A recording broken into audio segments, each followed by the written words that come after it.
Goeiedag, welkom by Magalies Spesiale Skool se leerpapiere vir elektriese tegnologie, kwartaal 2, 2026 vir die jaar 4. Die eksamen sal geskryf word op die 9de Junie. Ons begin met elektriese reëls. Respekteer die vak en ken die gevare. Maak seker die krag is afgeskakel wanneer jy aan elektriese toerusting werk. Moenie peter met elektrisiteit nie. Geen krag van die paneelborde sal aangeskakel word sonder 'n onderwyser nie. Water en elektrisiteit meng nie. Wees versigtig wanneer jy met elektriese toerusting werk.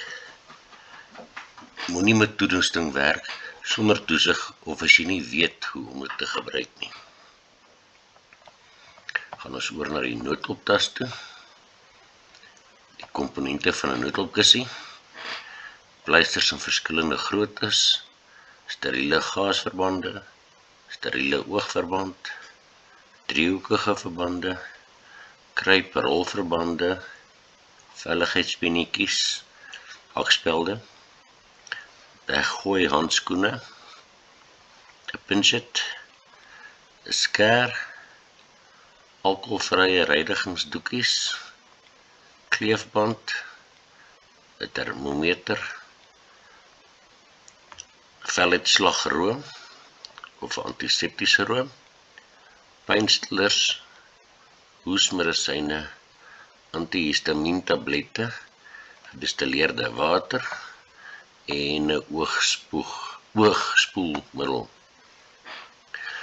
Dan moet jy twee soorte krimpgereedskap ken. Die eerste tipe is die hidroliese krimpgereedskap. Hy werk met olie wat onder druk geplaas word en dan krimp hy in verskillende vorms die crimping laks om 'n kabel, om twee kabels te las. Verskillende krimpvorme kan ingesit word of omgeruil word. Dit word gebruik om terminale of verbindings aan te bring. Byvoorbeeld om aan 'n eind van 'n kabel 'n kop aan te sit dat jy dit kan vasbou, dat dit kan die krag gebruik. Hy word hidrolies aangedryf, so dit word aangedryf met olie wat onder druk is. Handkrimpgereedskap, soos dit sê, dit word met die hand gebruik. Dit is 'n glyradstelsel. En daar kan ons die verskillende grootte sien, om 'n groot krimplas te doen, 'n kleiner krimplas te doen en dan 'n heel kleintjie te doen. Hulle is beskikbaar in verskillende lengtes en groottes. En dan gaan ons oorgaan na verskillende tipes gekrimpte terminale toe. Daar is basies twee hoofklasse vir draadkrimpe. Die geslote een, dis gewoonlik die rooi, blou en die geel enetjies wat ons ken. Hy het 'n silindriese opening, met ander woorde rond vir die draad, en die krimpgereedskap vervorm die oorspronklike ronde vorm wat hy het oor die dwarsdeursnee van die terminaal na 'n ander vorm. So hy word van buitekant af gekrimp in 'n ander vorm oor die draad. Die loopkrimpe, twee oortjies wat soos 'n V of 'n U gevorm is, en die krimpterminaal buig en vou om die draad of oor die draad voordat die draad aan die terminaal vasgeswaai word. Ooploopkringe is maklik om te outomatiseer.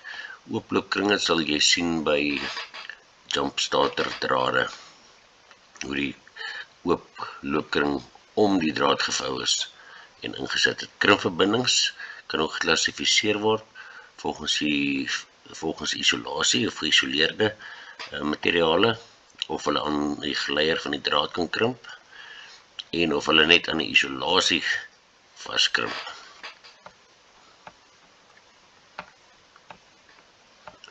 Ons gaan oor na verskillende krimpvorms toe. Die algemeenste krimpvorms is die vorm wat die krimp lyk nadat hy voltooi is.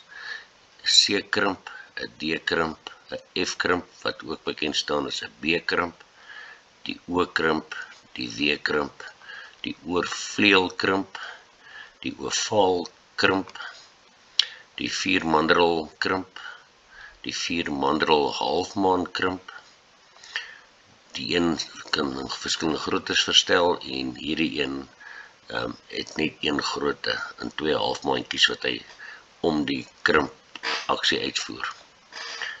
'n mandrelkrimp, die smal ingedrukte een, heksagonale krimp, 'n mandrel indrukkrimp, vierkantige krimp, trapeziumvormige krimp, trapeziumvormige indrukkrimp, trapeziumvormige voorste krimp, die taiko krimp en die westerse krimp. Al wat ek van jou verwag is ek 'n paar van hierdie vorms in die vraestel gee om te sien of jy die name kan byvoeg.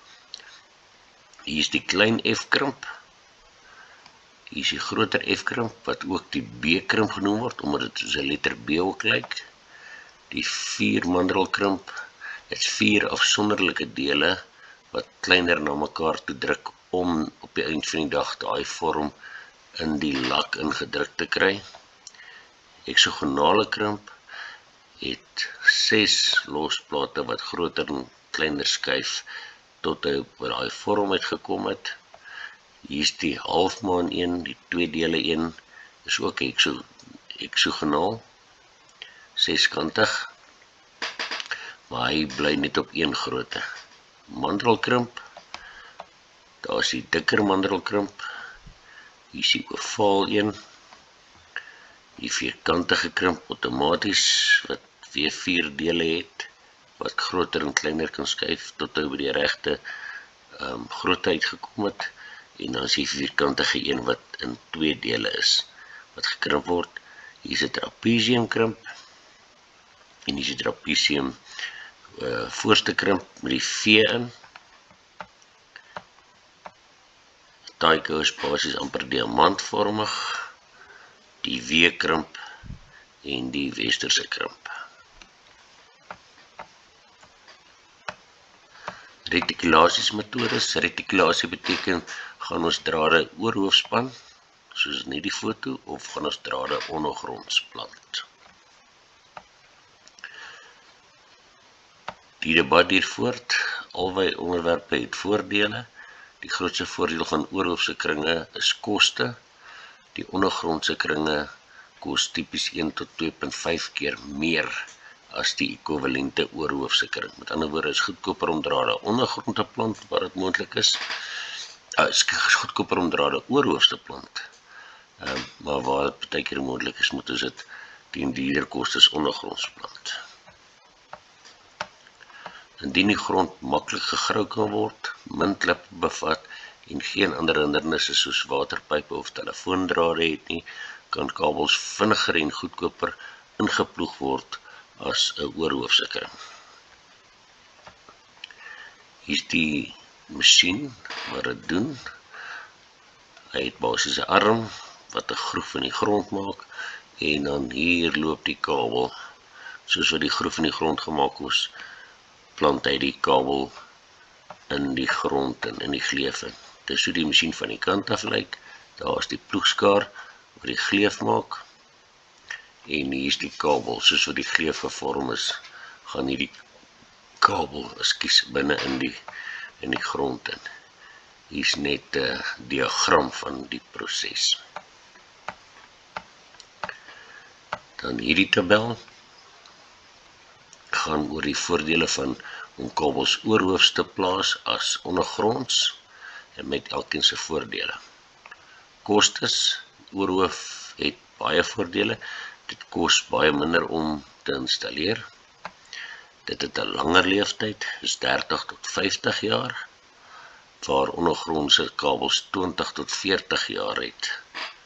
Betroubaarheid, kragonderbrekings is korter, want foute kan vinniger opgespoor word en herstel word omdat dit oorhoofs is. Oorlading is wanneer te veel krag getrek word. Oorhoofse drade kan oorlading beter hanteer en is van 'n sterker gehalte materiaal gemaak. Estetika, so die omgewing lyk, ondergrondse grootste voordeel, daar is baie minder visuele rommel. Met ander woorde, dit lyk beter as 'n kabel ondergrond geplant is. as oorloos. Veiligheid, dis minder kans vir mense om daaraan te kan raak. Betroubaarheid, baie min kort en langtermyn onderbrekings. So daar's nie baie kort of langtermynsonderbrekings as 'n kabel ondergrond geplant is nie. Onderhoud is baie minder omdat daar nie bome gesny hoef te word nie. En ondergronds het mens 'n langer rykerstand. Daar's minder spanningsval omdat die reaktansie laer is onder die kabels in die grond geplant is. In stedelike gebiede is die ondergrondse aanleg byna die enigste keuse. Te veel kringe is nodig en boogrondse ruimte is duur of eenvoudig nie beskikbaar nie. Maar die bou van stedelike kabelkar duur per lengte per eenheid. Gelukkig is die kringe kort en in stedelike toepassings. Met ander woorde, dit is baie keer beter om drade ondergrond te hê as boogronds, want boogronds is dit duur. In die landelike toepassings op plase is die koste van ondergrondse kringe moeilik om te regverdig, veral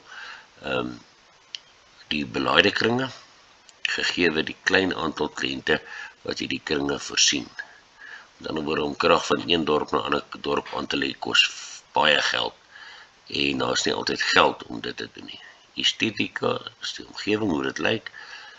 Estetika is die hoofdrywer vir ondergrondse kringe, veral in woongebiede, parke, natuurgebiede, skilderagtige gebiede, is die visuele impak belangrik dat mense eerder die natuur wil sien as 'n klomp drade. Ondergrondse aanleg verwyder 'n beduidende hoeveelheid van die visuele rommel, so dit lyk beter as kabels ondergrond is. Oorhoofse kringe is lelik. Voorbeelde in Japan, waar daar nie ondergrondse kabels gelê kan word nie, en dit is hoe dit lyk tussen twee geboue met al die kabels. Die visuele rommel is verskriklik baie. Dan die verbindingsmetodes, hoe ons drade heg van 'n kabel kan in 4 hoofstappe verdeel word. Eerstens stroop ons die isolasie van die kabel af. Dan kies ons die regte tipe verbinding wat ons wil gebruik vir daai draad. Ons sluit die verbinding, met ander woorde ons maak die las, ons krimp hom, en dan laastens toets ons die verbinding, om te sien of dit 'n goeie of 'n slegte verbinding is. Dan is hier verskillende laks. Ons gebruik 3 kleure, hoofsaaklik rooi, blou en geel. Al wat jy hoef te weet is dat die rooie is vir baie dun drade, 1 vierkante millimeter tot 1,5 vierkante millimeter drade, wat ons hoofsaaklik gebruik in die ligte kring van 'n huis. Die blou een is 'n bietjie groter en ons gebruik 'n 2,5 vierkante millimeter draad vir hom. Dis gewoonlik drade in muurproppe. Dan die geel een is die grootste een, waar ons 4 of 6 vierkante millimeter kabels kan insit. Dis gewoonlik waar ons kiesers en stowe het, as ons 'n draad wil las. Hoe toets ons 'n las wat ons gemaak het? Sodra die kabel verbind is, kan jy jou werk toets. Soos hierbo beskryf is die eerste toets meganies. Die draad mag nie loskom uit die krimp wanneer redelike krag toegepas word nie, so jy gaan fisies aan die draad trek om te sien of hy loskom. Dan doen jy 'n sigbare inspeksie om te verseker dat dit geen geleier of van die draad uitsteek by die punte van die isolasie waar op die krimpverbindings is nie. En dan om 'n elektriese toets te doen, moet jy vind waar die kabel herstel is en dan in die 2 kante van hom, die begin en die einde voor die las, moet jy die elektriese multimeter opkoppel. Jy ontkoppel eers die draad van waar dit gekoppel is, en dan met die een kant van die draai jy die fase na die neutrale aarddraad, met ander woorde jy toets tussen lewendig en neutraal, en dan deur neutraal en aard. Gebruik nou 'n multimeter om by die lae-oomreeks of die kontinuïteitstoetser om die weerstand te meet tussen die fase en die neutraal en dan deur die fase en aard. Met ander woorde lewendig en aard, lewendige neutraal. Ons toets dit al twee kante toe en neutraal na die are toe, wat aan die ongedraaide kant van die kabel is. Die twee lesings wat met die aarddraad geneem word, behoort gelyk te wees, maar nie groter as die fase neutrale lesing nie. Met ander woorde, ons moet die lesings neerskryf. Aangesien die aarddraadtipes dunner is, gewoonlik is die aarddraadtipes dunner as die fasedraad, daarom gaan daar 'n klein bietjie verskil wees. 4 metodes om kabels te verbind om 'n laste te maak. 'n metode is om te soldeer. 'n metode is om waterdigte verbindings te doen. 'n metode is die hittekrimp en 'n ander metode is die gewone krimp met laks. Wat is die minimum diepte wat gepantserde kabels in die grond begrawe mag word? Die minimum diepte is 0,5 meter, half meter diep. Dit mag nie vlakker wees as dit nie.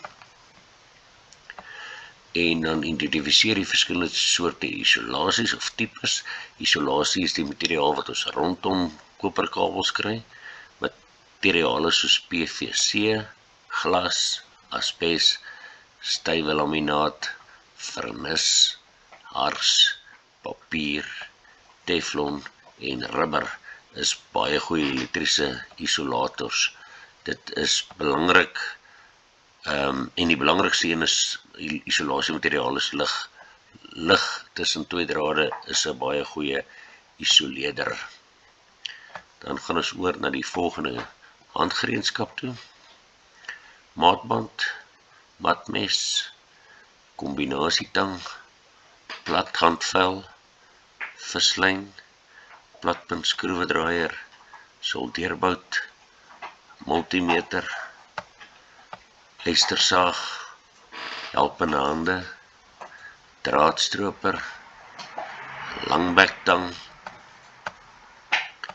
'n megger, Phillips skroewedraaier of 'n sterkspunt skroewedraaier, 'n hietjie of pypbuigmasjien, die PVC buigveer, 'n staaliniaal, 'n kantsnytang, die ingenieursbankskroef en 'n winkellak. Baie dankie en julle moet lekker studeer.